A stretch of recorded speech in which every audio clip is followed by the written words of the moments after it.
All right, hey everybody, this is John. Welcome to the free video. Let's take a quick look at the S&Ps, and we'll take a look at a couple of other key markets as well. So headlines, of course, right now are atrocious. So why did the S&Ps rally? Well, part of this is kind of where we are in this pattern. This is a shorter term bottoming pattern. And of course, the news is really, really bad, but the stock market already took that into account here. That's what that was. And we are at a period of time where we've got the meat of this move in the squeeze, usually after about 4 bars. The bulk of the move is over, and you can see that we're starting to see a rotation and momentum here. So I do think we're actually setting up for a reversion to the mean on the weekly chart, which would take us to 410. Okay, that's a big number. That's a big number on the spiders. And I don't think it's going to be an easy or a smooth ride, but I think that we're going to hit this level before we hit this level.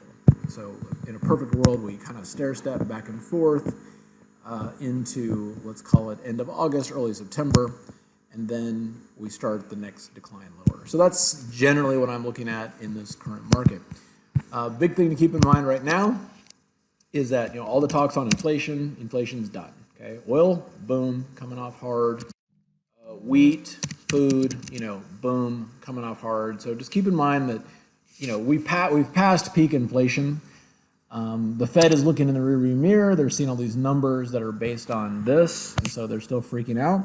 If they would look forward, they would see that things are actually starting to fall apart very rapidly, and that they're likely going to be forced to start rate cuts 6 to 8 months from now, which is going to be pretty fascinating. So that's what we got. I got a lot more to cover in the premium video, which we'll dive into, but just in the short term, I'll talk about there is that, Google split coming up. We got into this today when Google was still down like $10 or $15 a share. Really, really nice bounce in that. Typically on something like this, you look for a rally into, a few days before the split, but, I'm targeting 23.50 on this, and I would be fine with that. And then from there, just keep an eye on the VIX. The watchword with the VIX has been anytime it pops up to like 35, that's when you want to buy the market, and anytime it drops to about 25 or below, that's when you want to short it.